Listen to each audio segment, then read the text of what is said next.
¿Mercados de carbono? Ah, sí, hombre, sí, eso de comprar para compensar las emisiones, ¿no? Con agricultura.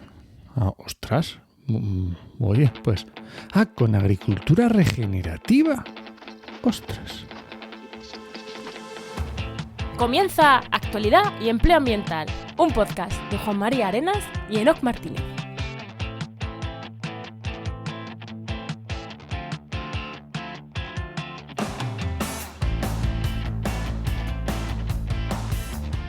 Buenas, soy Juan María Arenas. Y aquí, Enoc Martínez. Y este podcast cuenta con el patrocinio de GeoInnova. Profesionales expertos en territorio, medio ambiente y sistemas de información geográfica que puedes encontrar en www.geoinnova.org. Hoy, en el programa 181 del martes 23 de mayo de 2023, hablamos sobre carbon farming. Ah, si queréis saber lo que es, os esperáis. Pero bueno, emisiones de carbono, agricultura, ¿ves? Carbon y farming. Hasta ahí llego yo solo. Ya profundidad, ya le preguntamos al invitado a ver qué narices es eso. Pero antes de nada, ¿qué tal, no? ¿Qué tal tu semana? Pues buscando invitados, que siempre me pasa igual, que luego me responden todos a la vez y tenemos un montón nos tiramos ahí 3 semanas grabando y luego de repente ya todo el mundo tiene cosas que hacer y es imposible. Yo qué sé, sí, luego estás hablando con Orson y le dices, Orson, ¿cuándo te vienes? Hablas con Enoc, no tengo a nadie, Orson, vente. ¿Y tú qué tal tu semana? No, yo mi semana, pues mira, pues he estado... Me voy a decir una cosa, porque está haciendo lo de siempre, pero voy a decir una cosa, que me estoy leyendo un libro de gestión de proyectos cojonudo, porque, joder, al final cuando eres CEO de una empresa, yo soy también, bueno, la persona que tenemos aquí detrás también lo sabe, al final tienes que lidiar con cosas que no has estudiado, que es, pues eso, gestión de proyectos, por ejemplo. Y estoy leyendo un libro cojonudo para llevar la agencia, hoy con MSP, pues un paso más allá, hacer las cosas mejor, coger proyectos más grandes y tal, y he estado un poco con eso. ¿Vale? Aparte del día a día de la web de mierda y esas cosas que hacemos, hay webs muy chulas, hay otras que son más pequeñas y ya está, pues, y cosas así pequeñitas en redes sociales, pero gordo, así chulo, eso, con eso está. Espero que... Pero di cómo se llama por lo menos el libro. Pues espérate. Juan se da la vuelta, busca en la estantería. Manual para la dirección de proyectos, de Antonio Nieto Rodríguez. Todo lo que necesitas saber para definir, dirigir y patrocinar proyectos de éxito. Súper entretenido. Bueno, anda, venga, preséntanos al invitado. Venga, pues sí, antes de tirar la música.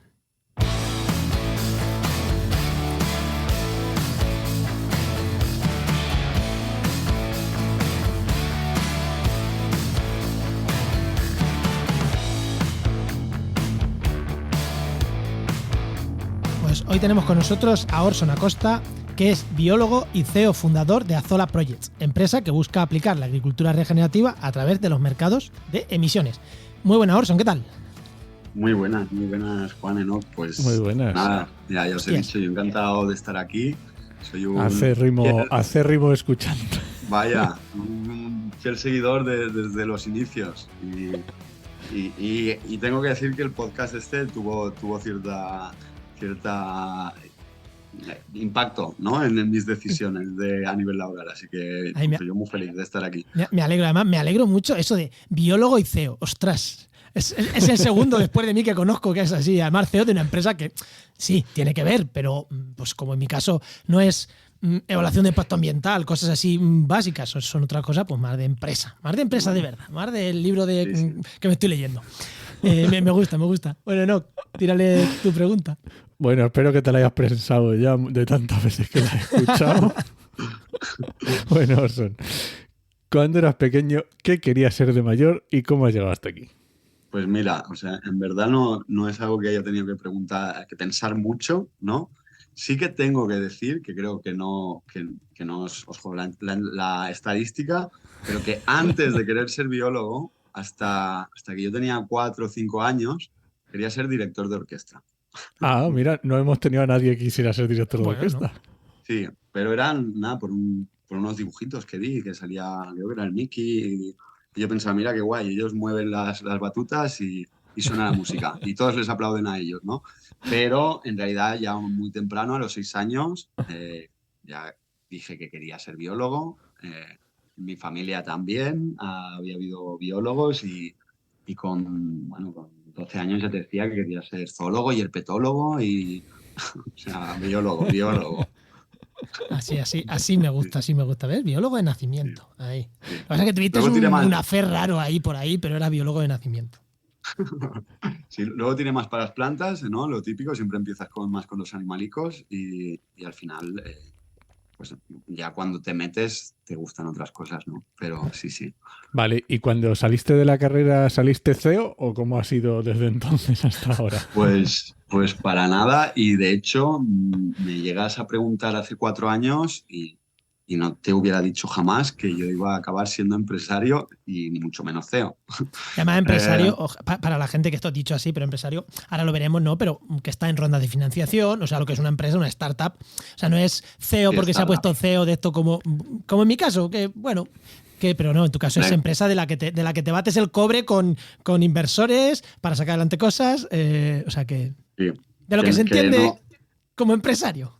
Bueno, es startup, tú lo has dicho, porque mis socios son más de empresa a empresa y están en otro mundo. O sea, el mundo startup de rondas de inversión y todo eso es que es como otro mundo. Pero no, yo acabé la carrera, yo pues he tenido un periodo de estudios muy largo, ¿no? Porque digamos que siempre he estado más en otras cosas. Ahí no me ganas, Orson, así que no te preocupes. 11 años de carrera. 17. Bueno, mira, pues ahí, sí. Más que nada porque, bueno, pues yo a trabajar empecé a los 16 años, ¿no? Y siempre también estaba con el tema del activismo, ¿no? Un activismo más anticapitalista y de batalla. Y entonces, pues bueno, ya te digo, la agricultura me ha perseguido. Yo he trabajado en la agricultura bastante, pero como trabajador de campo, ¿no? Yéndome a hacer la vendimia aquí y allí. Y no me gustaba mucho la agricultura, pero de hecho iba, por eso digo que tuvo impacto, ¿no? A estudiar restauración ecológica de ecosistemas, ¿no? Yo me estaba estudiando para sacarme una beca y por allí se me cruzó lo que es la agricultura regenerativa. Tuve la buena suerte y el gran agradecimiento, ¿no? De que pues, mis 2 socios me hicieron una propuesta, ¿no? Y la agricultura regenerativa para mí pues fue como, hostia, me enamoré. Era como restauración ecológica, pero de los agroecosistemas, ¿no? Y pues así acabé siendo CEO. Tampoco empezamos la empresa con que yo iba a ser CEO, pero mira, al final la vida te lleva por estos caminos. Bueno, pues muy bien. Aquí tenemos un biólogo, Un biólogo, activista anticapitalista y dirigiendo una empresa. Sí, señor. Dicho esto, sí. no lo digo de coña, ojalá más gente hiciera esto, porque igual tendríamos otra visión. Yo sé que me has contado cosas que no se pueden decir aquí, que ojalá hubiera más empresas como la vuestra en ese aspecto, éticas y con conocimiento, pero el mundo, y aquí rompo una lanza, el mundo está muy en extractivismo, pero las cosas también se cambian en los sitios de poder. Y para estar en los sitios de poder hay que tener una empresa, o hay que ser político, o hay que estar metido de alguna manera en los núcleos de poder. O sea que yo aplaudo muchísimo y no lo veo como un tirar para atrás el activismo. Creo que con 20 años yo también era muy activista y llega un punto que dices, sí, pero hay que estar también en los sitios de poder, que se está de otra manera. Sí. A ver, yo, y siempre lo diré, todo mi respeto, y es muy necesario a que siga habiendo gente que está en esos sitios, ¿no? Porque si desde estos sitios que tú has dicho más de poder, ¿no? A mí me gusta más decir que tienes más capacidad de acción, ¿no? Al final, una empresa lo bueno que tiene, si lo consigues, es que genera sus propios recursos y entonces pues tienes más capacidad de acción, ¿no? Pero que a día de hoy yo pueda estar planteando una empresa como la que estoy planteando es gracias a que hay gente que ha empujado en esa dirección, ¿no? Es como mitigación del cambio climático. Antes no podía montar una empresa relacionada con esto. Y ahora, mira, y ha sido gracias pues a esa gente. O sea, yo no soy de los que digo que he madurado en ese sentido. Digo, no, yo lo que me quise tener una vida más estable y bueno, pues es una vida sacrificada también la del activismo, ¿sabes? Entonces, pues bueno. Pero sí, vivo con mis contradicciones, también te tengo que decir. Todo el mundo. Hombre, como todos, claro. Todo el mundo. Bueno, ¿vamos con el tema? Venga, vamos allá.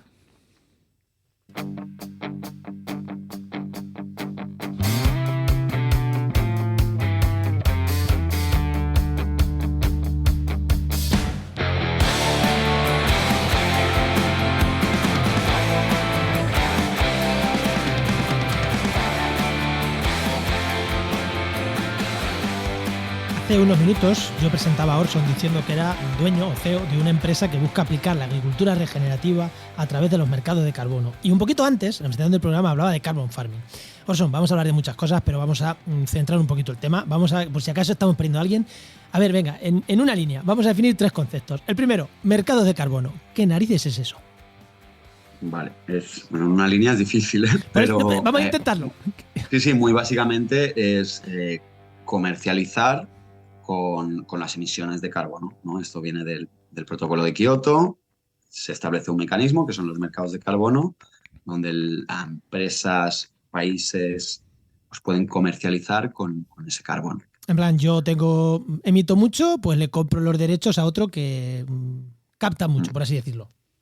Sí, eso sería el mercado regulado, comercio de derechos de emisión. Luego está el mercado voluntario, que es lo mismo, pero para los sectores que no están obligados a ello, que son pues los que más nos suenan, desde la hostelería a la agricultura, a la pesca, a un montón, al transporte, a un montón de cosas. Hay mercados voluntarios de carbono. De hecho, Enoch, ¿tenemos algún programa hablando de esto? Yo me suena que sí, ¿eh? Sí, me suena que sí. Y con Paula también en el podcast de RSC también.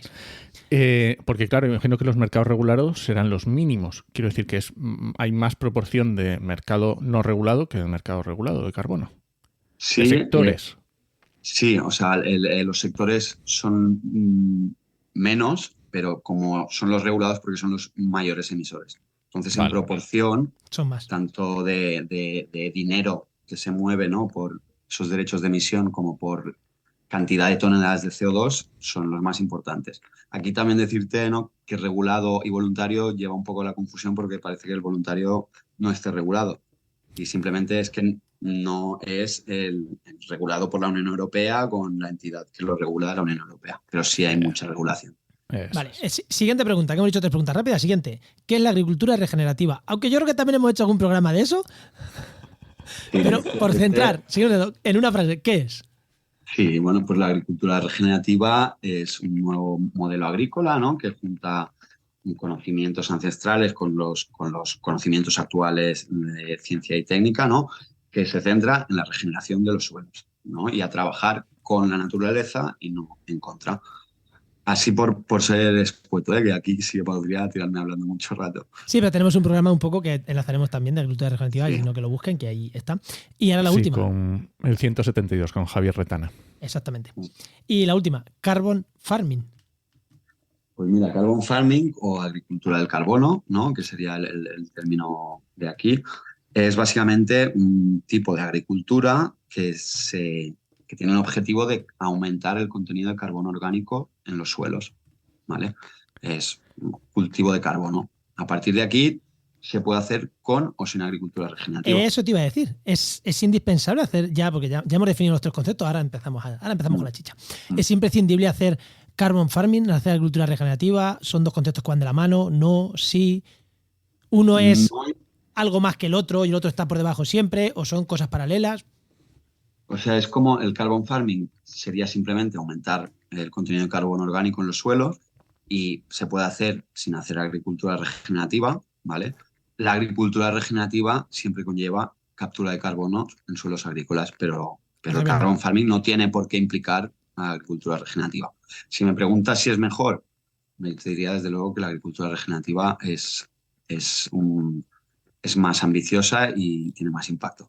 El carbon farming, por ponerte un ejemplo, la agricultura de conservación de suelos o la agricultura de precisión, ¿no?, que se habla mucho ahora, pues ahí se puede conseguir una captura un aumento del carbono orgánico del suelo, ¿no? Pero la agricultura de conservación de suelos se hincha en echar glifosato, ¿no? Y bueno, sí, aumentas carbono en el suelo, pero biodiversidad... Estás haciendo otros impactos, claro. Claro, entonces carbon farming digamos que es el más amplio, también es el que utilizan las grandes compañías agroquímicas como Bayer, porque pues pueden hablar de carbon farming, ahora de agricultura regenerativa, ya están empezando a hacerlo porque parece que ya se está como prostituyendo un poco el término, ¿no? Ah, vale, o sea, están empezando a usarlo, el término, no empezando a hacerlo. No, a ver, hombre, como grande empresa que que tiene que seguir las tendencias, pues también tienen muchas bioestimulantes para la agricultura orgánica y esas cosas. Ahora, como la agricultura regenerativa no es como la ecológica, que hay un sello y es check, check, check, ¿no?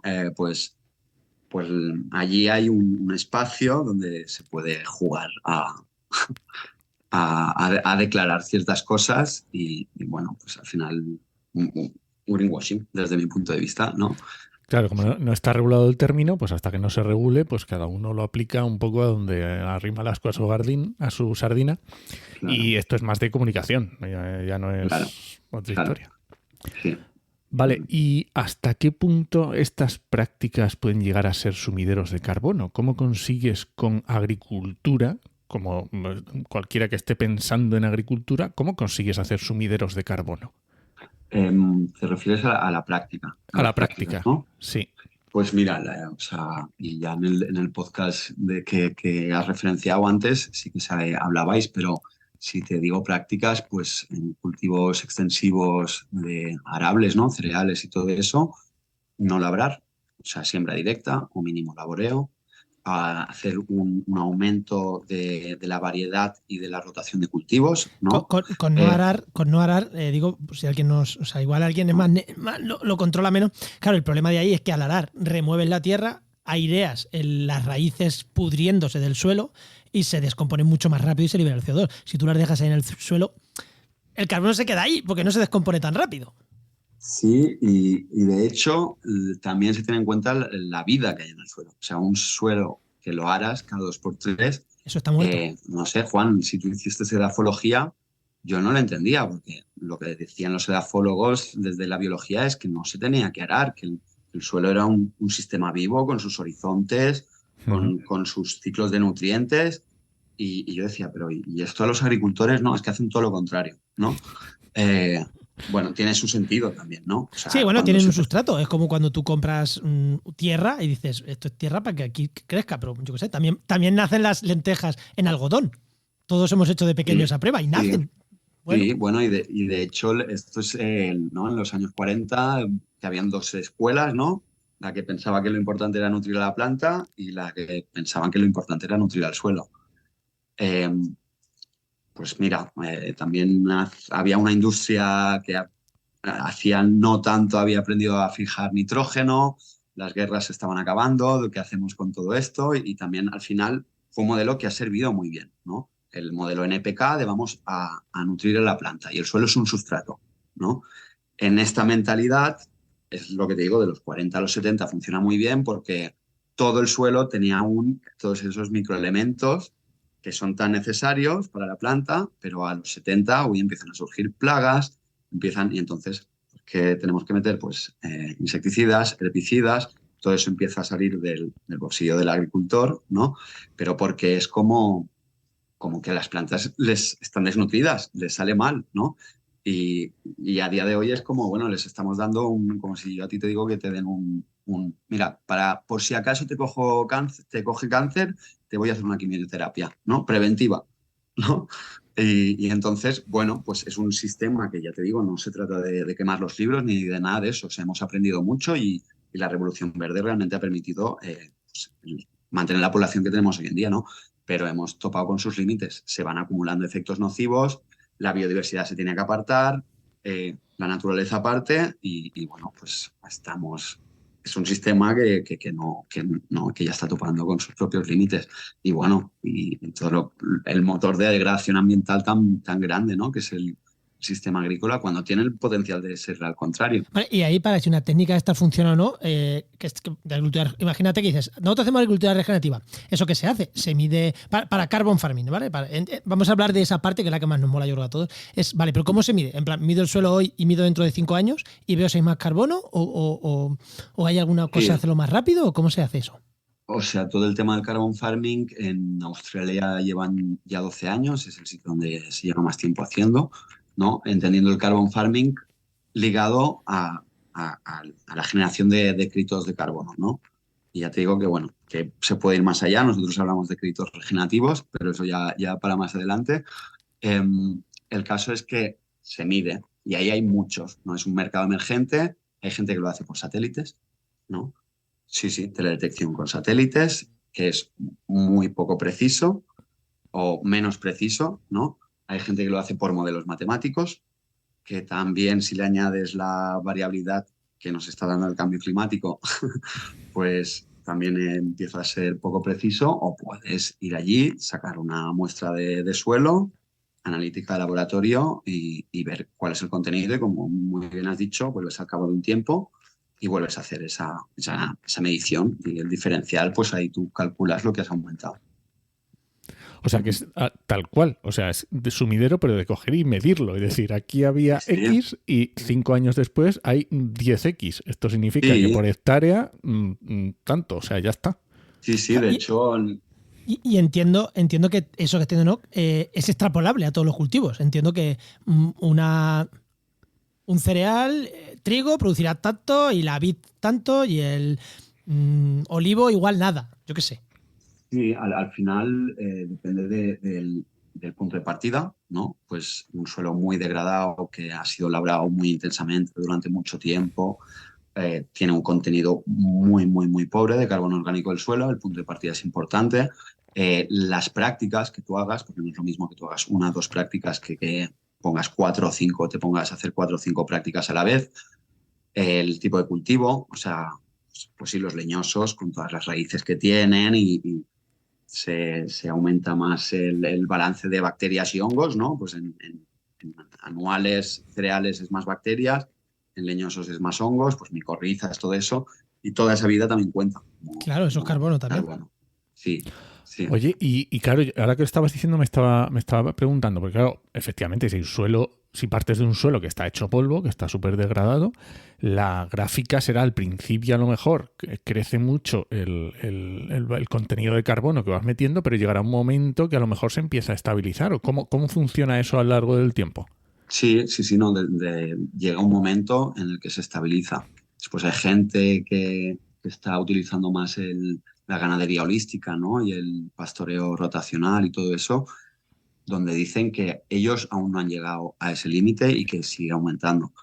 También están las turberas, ¿no? Que bueno, allí sí que entra el tema de que está encharcado y es anóxico y tal cual, pero se puede aumentar mucho. Y de hecho, bueno, pues la iniciativa 4x1000, no sé si os suena o la conocéis, creo que fue en la COP, no sé si fue la de Madrid o antes, que fue una iniciativa que España la firmó y de hecho esto, bueno, pues se tiene que coger así, pero decían que solo con aumentar el 0,004% de carbono en todos los suelos del mundo ya se conseguiría absorber, ¿no? Todas las emisiones que se han hecho.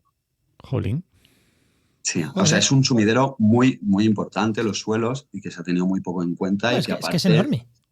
Sí. Es que además estamos hablando de algo que es. No, es que es enorme y es que encima podemos seguir cultivando encima. Es que no es como Claro. el árbol, que dicen los bosques son sumideros. Ya, pero el bosque maduro ya está, ya llega al bosque maduro, ya no puedo coger más. Salvo que lo quemes, es que es un sumidero. Ya, pero es que lo has quemado. Claro. Has liberado No, todo sí, y ahora vuelves a cogerlo. Hombre, aquí la Sí, gracia es sí. que puedes seguir con la actividad, puedes seguir cultivando. Sí, yo a mí de hecho es eso. Pues, cuando fui a hacer el trabajo final de grado, ¿no? Yo tesis no hice, Juan, yo me fui pues, a la Amazonía, ¿no? Y era mi gran sueño y a mí me gustaba, pues, coño, es impresionante, ¿no?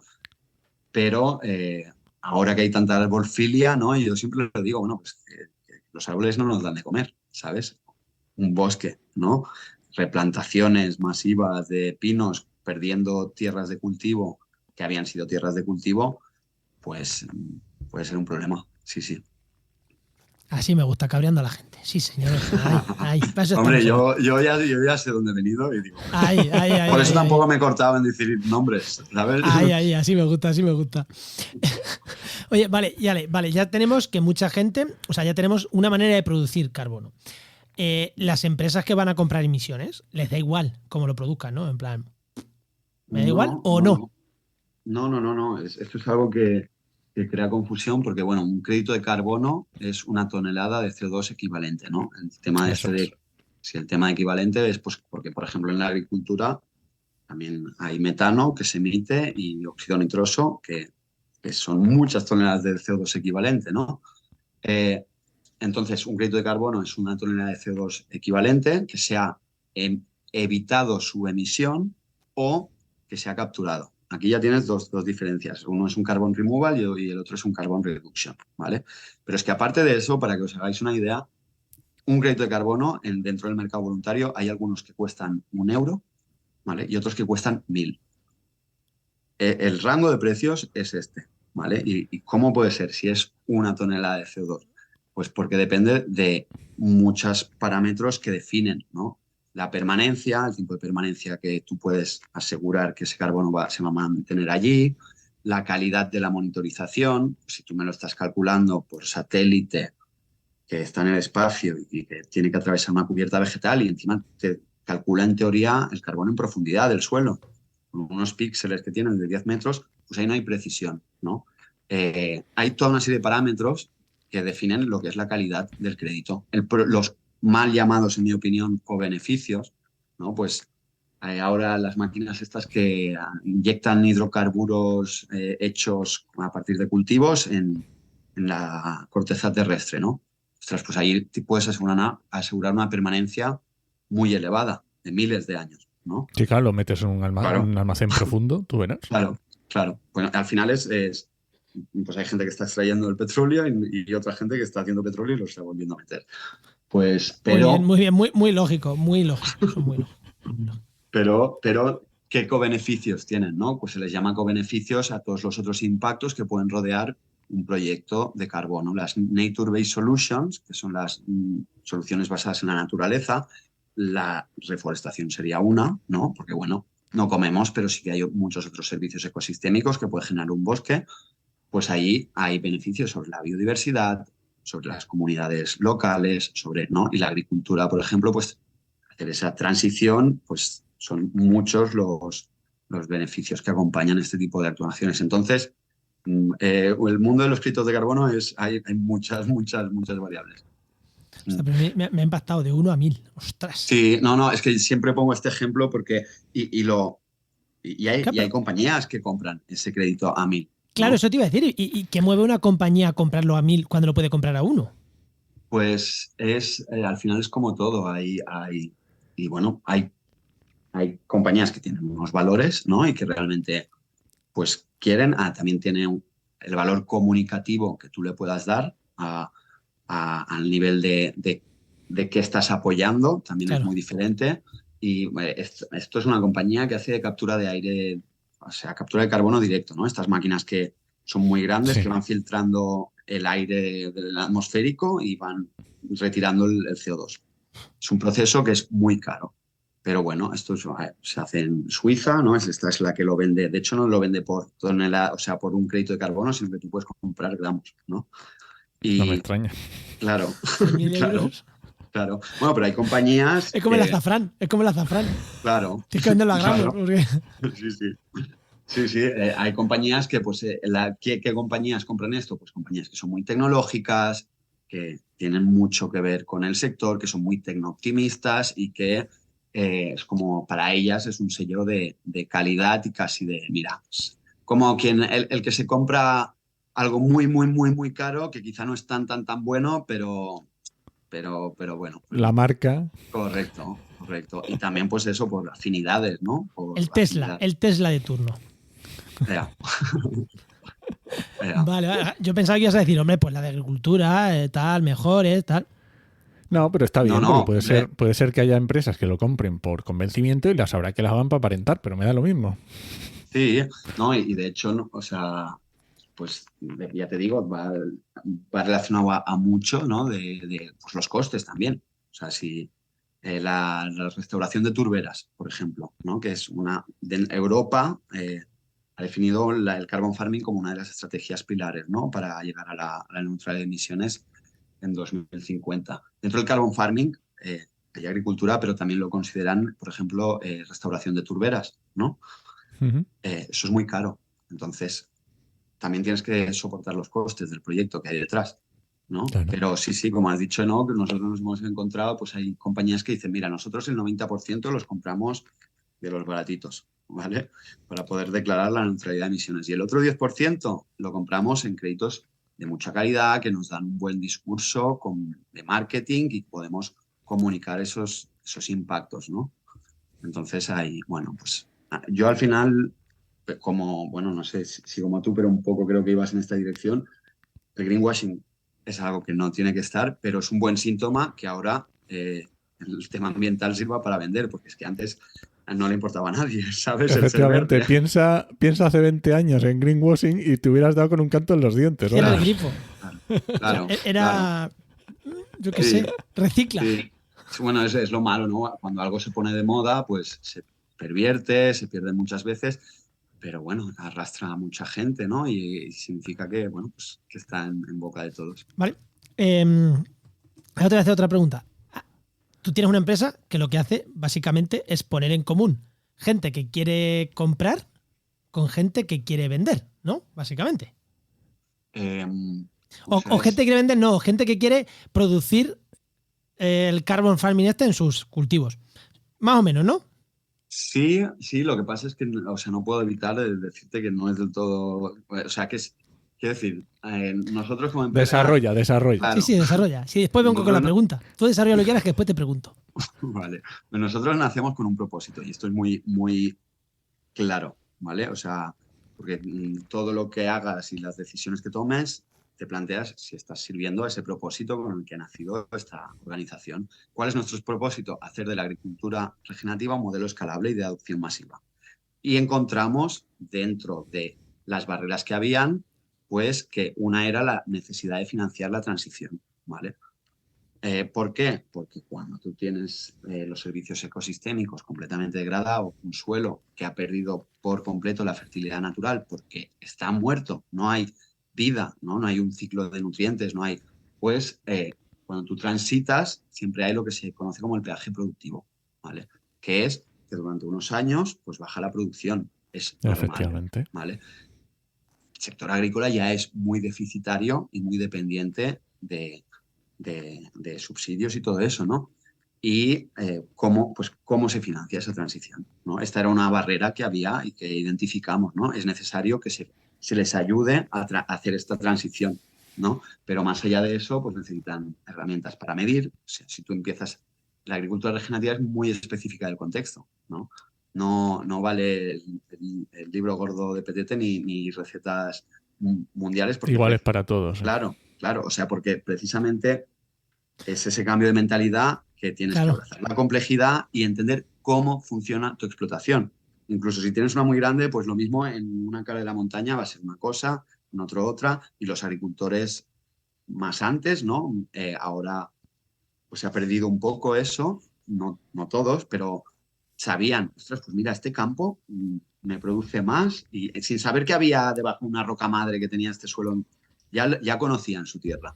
Pues eso es necesario para hacer esa transición. Entender si yo implemento una práctica, cómo está afectando a distintos parámetros, ¿no? Agronómicos, de retención del agua, de captación de la fertilidad, de captación de carbono y eso. Entonces, vosotros queréis eso, que quien financia esa compra de carbono realmente esté financiando esta transición en la agricultura de estos agricultores, ¿no? Sí, yo te hacía esta distinción porque nosotros lo que somos desarrolladores de proyectos de carbono. Dentro del mundo de los mercados de carbono hay el registro, hay los estándares, hay la entidad certificadora, están los marketplaces, los brokers y los desarrolladores de proyectos. Y compañías que se dedican solo a monitorizar. Pero estos agentes que te he dicho existen y de hecho en cualquier estado en cualquier esquema de certificación tiene que haber como mínimo una entidad certificadora y un registro. Y el que desarrolla el proyecto no puede ser el registro, porque hay un conflicto de intereses. Conflicto de intereses. Claro.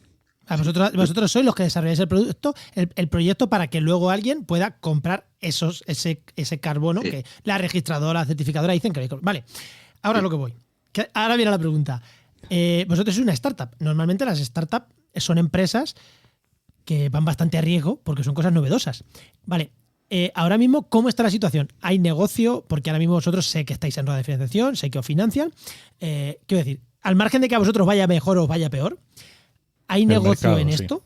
¿Hay negocio? O sea, ¿se está viendo que hay negocio Sí. o estáis en fases todavía muy incipientes que los inversores todavía saben que, oye, es que esto hasta dentro de 4, 5, 6 años no va a haber, pero queremos estar ahí? ¿O es como, no, yo meto pasta porque aquí hay negocio ya? O sea, ahora está habiendo un boom muy, muy fuerte, ¿no? Porque es un un nuevo mercado emergente, que encima es algo que les gusta mucho a los del mundo financiero, que es un mercado secundario, ¿vale? Es decir, sigues manteniendo una actividad productiva, sigues teniendo ese flujo de ingresos y encima ¿Vender patatas? y estás añadiendo una capa. O sea, es O sea, como, es un mercado secundario y eso les gusta mucho, pero es que aparte, con mercado secundario, espera, para que no entiendan, es yo vendo patatas y ahora sigo vendiendo patatas y vendo carbono, ¿no? Eso sería el claro, mercado secundario. claro, Vale, sí, sí. vale, Sí, perfecto. sí, o los mercados financieros al final son todos mercados secundarios, no son mercados de mercado. Vale, vale. Y, y está habiendo un boom. ¿Por qué? Por todo el tema de las leyes climáticas y porque ahora ha llegado a Europa. Europa es como, digamos, a nivel de la lucha del cambio climático y todo eso es como el distintivo de calidad, ¿no? Y está habiendo un boom muy grande. O sea, hay mucho, mucho mercado. Perdona, Orson, cuando dices ahora, es hace ahora, pero hoy, hace un año, hace 2 años, hace 3 años, Mm, para que entendamos un poco también El ahora. sí. la progresión. Sí, pues, o sea, como digo, en Estados Unidos, en Australia se empezó hace 12 años con el tema del carbon farming, ¿vale? Pero era un mercado de Australia. Hará unos 5 años empezó en Estados Unidos con dos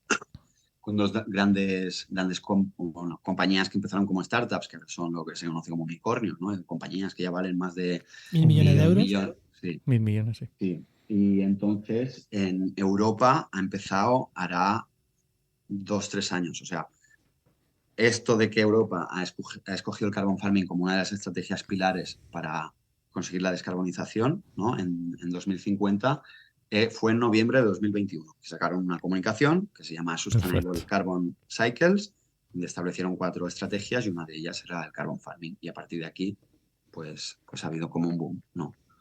Ujú. Ostras, Vale, pues, vale. o sea que sí que es ahora. Sí, el momento es ahora. El momento es ahora. También hay riesgo, ¿no? Porque es lo que digo, aquí cada uno innova, cada uno hace sus apuestas, tanto en pues la monitorización es muy importante y es una de las cosas más difíciles en el tema del carbon farming, la permanencia, cómo tú aseguras esa permanencia, ¿no?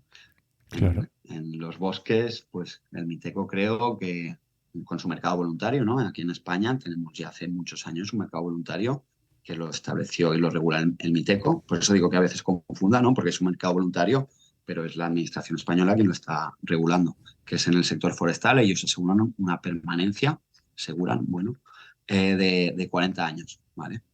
En el carbon farming, ¿tú qué vas a hacer? ¿Un contrato de 40 años con un agricultor De que no la y abre. Claro. que no labre? No, o sea, tú también tienes que entender que tienen que poder mantener la actividad productiva, ¿sabes?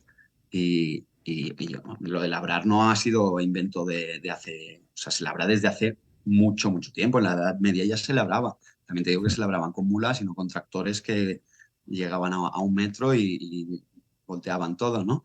Pero el labrar tiene un sentido. La compactación, la aireación, el facilitar los nutrientes. Ahora, pues es un equilibrio, sí, sí. Vale, y claro, porque estamos hablando de toda esta parte, pero ¿cómo esto no puede ser esto cada uno que vaya por donde quiera? Yo entiendo que esto está regulado e hiperregulado.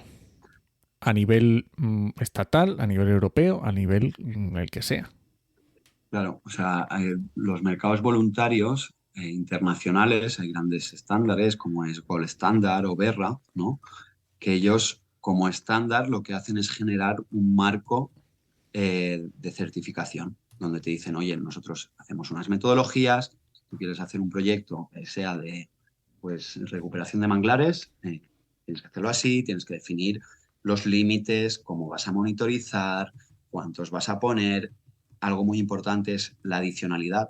Eso es algo que no lo he comentado, pero en todos los mercados de carbono se tiene que demostrar algo que se llama adicionalidad, ¿vale? Que es que esa actividad no se habría dado si no fuera por este mecanismo de financiación.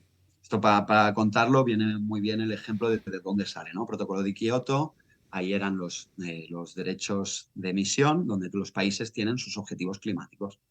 Y el caso que pasó, que fue pues, como un poco un escándalo, es en Polonia, pues debido a que la industria se estaba yendo al garete, ¿no? Tenían muchas emisiones al inicio, salían hace relativamente poco de la Unión Soviética y la industria empezó a descender. Y claro, los derechos que tenían era de un momento en el que emitían mucho. Y empezó a vender muchos derechos de emisión, no porque realmente tuvieran una ambición climática y hubieran estado haciendo un esfuerzo para reducirlas, sino porque se estaba yendo al garete Le La sobraba. economía. Claro, y eso se conoció como la venta de aire caliente, ¿no? Y los mercados regulados siempre han estado en el punto de mira y me parece muy bien y tienen que seguir estándolo de los movimientos ecologistas y de la gente que está salvaguardando, ¿no? Y entonces eso fue un gran escándalo, que es que No, termina. no, y entonces ahí se estableció el principio de adicionalidad, donde tú tienes que demostrar una adicionalidad, que este proyecto no habría pasado en el caso de la agricultura regenerativa, que este agricultor no habría podido hacer esta transición si no fuera por eso. Y si ya lo estás haciendo, en teoría no eres elegible porque ya lo has hecho y no es adicional. Que aquí podríamos abrir otro melón, pero... Sí. Ya, pero Sí, esto sí. al final pagan justo por pecadores en este No, caso. bueno, o sea, yo te digo, nosotros una de las grandes caballos de batalla que estamos haciendo es no, o sea, nos estamos equivocando. Si los mercados de carbono tienen que servir para incentivar, no podemos intentar adaptar la agricultura para que encaje en los principios de los mercados de carbono. Cuando se han ido añadiendo otros sectores, se ha hecho un poco pues también a medida, ¿no? Y nosotros, hay muchas empresas que dicen, no, tú no lo puedes hacer porque, y el que lleva 20 años y ha asumido tantos Haciéndolo bien. riesgos, y son los que han abierto el camino, los que realmente han producido el conocimiento de lo que es la agricultura regenerativa, los que han asumido los riesgos, los que a día de hoy hay proyectos preciosos, ¿sabes? ¿A ellos les vas a decir que no pueden entrar? Pues no, a nosotros no nos parece bien. Pero... Bueno, pero es como está la cosa, ¿no? Sí, no, pero bueno, también se puede cambiar. Nosotros estamos ahí empujando para que... No, sí, no, y genial. Y mira, y por terminar ya, creo que no sé si tienes algo más, quiero hacer una reflexión final. Además, enlazando con esto, has dicho de las asociaciones ecologistas que están ahí detrás. Es que creo que a gente que intenta hacer las cosas bien, nos viene de puta madre. O sea, nos viene, y digo nos viene, a nosotros que se pelee, nosotros una empresa de comunicación y marketing, que se luche contra el greenwashing, nos viene de puta madre. Porque nosotros no queremos hacer, no hacemos greenwashing y no queremos hacer greenwashing. Y a empresas como vosotros, que queréis hacer las cosas bien, también nos viene de puta madre, porque es como, que estén encima, que me pongan condiciones más duras a mí, pero sé que yo voy a estar de acuerdo con ellas y voy a estar contento en hacerlas, pero a la competencia que estaba aquí porque había dinero, la puede expulsar. O sea, que cuando... Es que las ONG... No. Es que a los que hacemos las cosas bien nos gusta. Es igual que yo pongo el ejemplo de que las condiciones laborales. No. O sea, a mí me gusta que el gobierno mejore las condiciones laborales de los trabajadores. Porque yo tengo a mis trabajadores con buenas condiciones, o eso intento. O sea, va a hacer que el resto de empresas tengan que estar ahí. Pues igual aquí, que las ONGs tienen que estar ahí para que las cosas se hagan bien, me parece básico y ayuda a empresas que quieren hacer las cosas bien. Sí.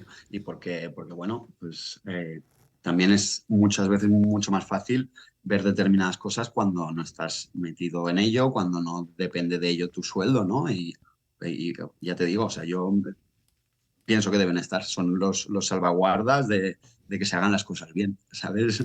Sí, pues nada, Orson, pues yo creo que aquí ya te pasarás otro día a hablar de otras cosas, porque contigo, Orson, podemos estar hablando horas de estos temas. Ya te pasarás, pero... Una vez que ya te hemos cogido, ya te hemos cogido la matrícula. Yo encantado, sí, ya digo. Es como cuando empezó todo esto, digo, ¿te imaginas que alguna vez...? Y mira, es un sueño hecho realidad, así que encantado.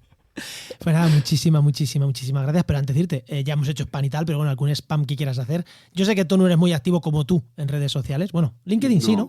Pero bueno. Sí, en LinkedIn y más porque es lo que me toca. O sea, yo en realidad tengo Twitter también, pero no entro nunca. Así que no creo que haga falta ni que lo diga, pero sí en LinkedIn, pues son Acosta Romero Tejada y sobre todo, pues a mi empresa, que es para lo que estoy remando, ¿no? Que es Azoya Projects. Sí, pues es lo que yo recomendaría. Pues lo dejamos en las notas del programa. También tu cuenta de Twitter, a ver si alguien te pica, tu Vale. LinkedIn y la página web. Vale. Pues muchas gracias, Orson. Muchísimas Un placer. gracias, Orson. A vosotros. Muchas gracias. luego. Hasta otra. Luego, chao.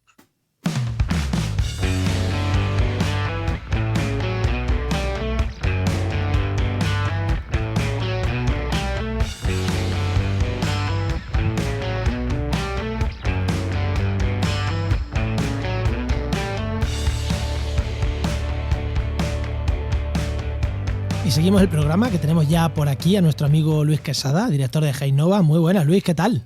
Muy buenas. Hola Enoch, ¿qué tal Juan? ¿Cómo estamos? Muy bien. Muy bien, ¿cómo va? Pues bien, ya hubo vuelto. El otro día dejamos ahí no un tema, sino que tú y yo hablamos de un tema, se lo comenté a Enoch y dijo, uy, ¿esto qué es? Vamos a hablar en la tertulia un día. Así que no, ¿de qué vamos a hablar hoy? Porque efectivamente lo estuvisteis mencionando en la tertulia del territorio Heinova, el día 4 pasado, de gemelos digitales de ciudades. A ver, porque yo me puedo hacer una idea, pero lo de gemelos me deja un poco... A ver, ¿de qué va esto? Pues a ver, si nos vamos al propio contexto de la palabra gemelo, lo que quiere decir pues es una réplica, ¿no? Una réplica que se entiende tiene que ser lo más próxima a la realidad.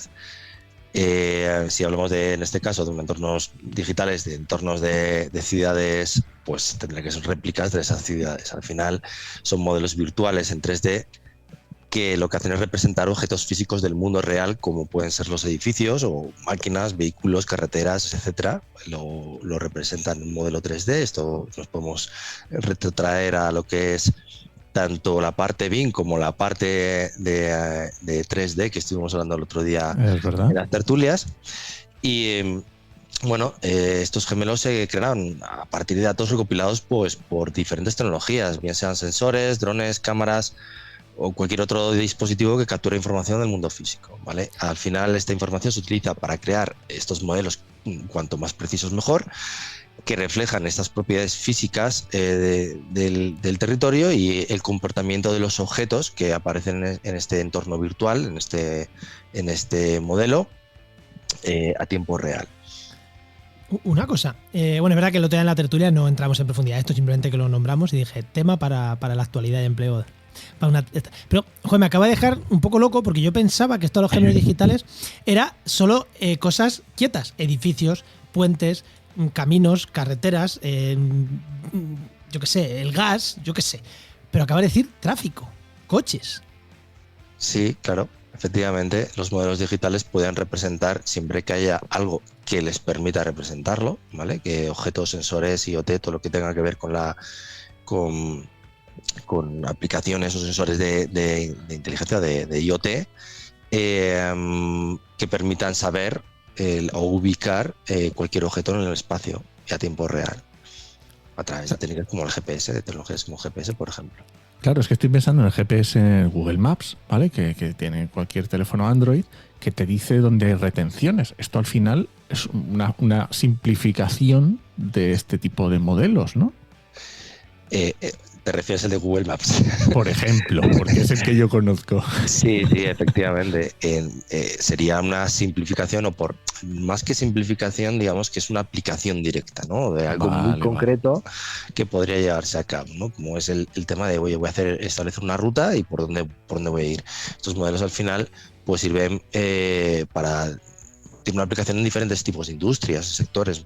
Hablamos de sector manufacturero, temas de construcción, logística, energía, transporte, salud. O sea, al final lo que te permite es controlar la situación dentro de un espacio definido, de unos objetos que aparecen en ese modelo 3D, y a partir de ahí interaccionar con esta información, ¿vale? Con estos datos. Claro, porque va más allá de lo que es un mapa de la ciudad. Porque, por ejemplo, a mí se me ocurren aplicaciones, pues eso, el punto más corto que un camión para que recorra 7 establecimientos. Pero claro, eso se hace con un mapa normal de GIS de toda la vida. Esto sería como ir un paso más allá, es meter muchas más variables, es meter el 3D y meter muchas más variables, ¿no?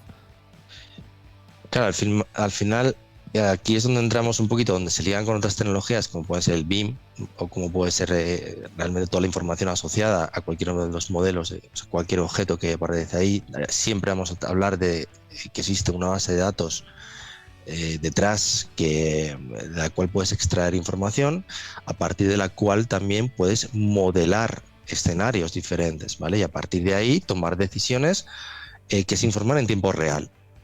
Todo lo que aparece, todo lo que se modela a partir de ese gemelo digital te permite tomar una decisión apropiada a ese momento, ¿vale? En este caso, la decisión apropiada de donde voy de un punto a otro será la que te establezca una ruta concreta en base a criterios como pueden ser la distancia, en base a criterios como pueden ser, y que por ejemplo Google Maps también aplica, que es que contamine menos, ¿vale? Por ejemplo, claro. hay mucho tráfico, estás más parado, se consume más gasolina y por lo tanto, evidentemente, hablando siempre de vehículos que no sean eléctricos, pues evidentemente gastan más.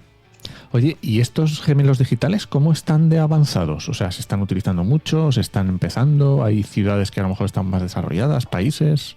Sí, realmente van poco a poco. Evidentemente también hay escenarios que están más desarrollados. Por ejemplo, hace poco pues creo que Santander fue uno de los escenarios desde que Esri hizo un desarrollo de un entorno de un gemelo digital, ¿vale? Ah, qué bueno. El alcance que tiene ese gemelo digital pues es muy concreto, pero bueno, ya es un escenario interesante. De hecho, podéis acceder a través de la página web de Santander, del Gobierno de Cantabria también, que te permite hacer ese entorno digital. Es más allá de una visualización 3D, todo esto hay que decirlo, y lo que te permite es incorporar diferentes tipos de tecnologías. Ya os hablaba, al final dentro de lo que es un gemelo digital vas a encontrar desde todo lo que sea tecnologías ligadas a la importación de datos, desde escaneo láser y fotogrametría, todo lo que viene a ser después el modelado 3D, desde que se utilizan herramientas de modelado para crear estos entornos virtuales. Empiezan a trabajarse temas de realidad aumentada y realidad virtual para poder simular modelos o para poder visualizar estos modelos y permitir interactuar con estos modelos, con estos objetos y crear y simular diferentes escenarios. Te permite integrar también sensores y dispositivos IoT, desde los cuales pues evidentemente puedas ver qué pasa en el mundo físico, en el mundo real, en tiempo real y actuar a partir de estos modelos digitales. Evidentemente muchos de ellos ya se gestionan a través de un sistema de información geográfica. Es importante porque al final pues toda esta información se tiene que gestionar, se tiene que almacenar, se tiene que capturar, se tiene que modelar, ¿sabes? En algún sitio. Claro. Normalmente son los sistemas de información geográfica y, como no, pues también evidentemente se está aplicando pues ya modelos de inteligencia artificial y de modelos de aprendizaje automático, pues desde el cual se utilizan este tipo de algoritmos para analizar los datos que se han capturado a través de todos estos sensores y dispositivos IoT y poder generar modelos predictivos que puedan ayudar a optimizar el comportamiento de los objetos físicos que ocurren en el tiempo real. Sí, pero lo de la inteligencia artificial, Login, no es algo nuevo. O sea, que la inteligencia artificial parece que se ha descubierto ahora y modelos de aprendizaje automatizado y tal, de inteligencia artificial, se llevan utilizando, diría que décadas, ¿no? Pero... Sí, efectivamente, pero bueno, ya al final lo que estamos aquí es teniendo ya una integración completa de tecnologías que te establecen y que te modelan o que te analizan en tiempo real y que realmente pues son muy buenas para diferentes tipos de escenarios, sobre todo, por ejemplo, para casos de emergencias. ¿Vale? Sí, a mí me ha gustado lo de la realidad aumentada, que parece que ahora ya como con la inteligencia artificial eso se ha olvidado, pero sigue siendo algo súper interesante y súper útil, lo de los modelos de realidad aumentada. Claro, evidentemente. Oye, pues yo aquí veo un nicho de empleo también, Luis? Esto de los gemelos digitales. Bueno, a ver, no es que sea un nicho de empleo, es una especialización Eso es. que digamos que lleva a cabo ciertas empresas con potencia, porque esto no se hace de la noche al día. Realmente las tecnologías que se utilizan detrás son muy completas, bastante complejas. Tienen que tener un staff de perfiles de desarrollo, de perfiles cartográficos muy fuerte, y realmente no te creas tú que se hace de de la noche al día el trabajo de un gemelo digital. Y además la filosofía que lleva detrás no se reduce únicamente tampoco a ese dato, sino debería de llevarse un poco más allá, que es el tema de la gobernanza del dato, ¿vale? ¿Qué pasa con el dato? ¿Cómo se mide la calidad? ¿Cómo se recupera? Toda esa información, que es normalmente donde fallan estos modelos. Sí, que no es que acabe, te entrego el modelo, sino que no. Ahora es cuando se empieza a trabajar con el modelo. La gestión del dato y el buen hacer de toda esa información es súper importante y requiere, evidentemente, de que todos los procesos de gestión y administración del dato, que normalmente no lo llevan a cabo las empresas que han desarrollado ese no lo lleva ERRI, ¿no? No. Bueno, sí, pero que lo lleva después quien está en el día a día del Ayuntamiento de Santander, en este caso, por ejemplo, que nos has puesto en este ejemplo. Claro, y que integran diferentes áreas, integran diferentes departamentos, porque al final es un conglomerado global, claro. Efectivamente, de muchos departamentos y tienen que cuidarse. Pues muy bien, Luis, pues yo creo que es muy interesante esta parte. Vale. Y nada. Como siempre, Luis, muchísimas gracias por contarnos cosas tan interesantes. Venga, gracias. Gracias a vosotros. Chao. Pues recuerda que esta sección te llega gracias a nuestro patrocinador, a GeoInnova. Profesionales expertos en territorio, medio ambiente y sistemas de información geográfica, que puedes encontrar en www.geoinnova.org.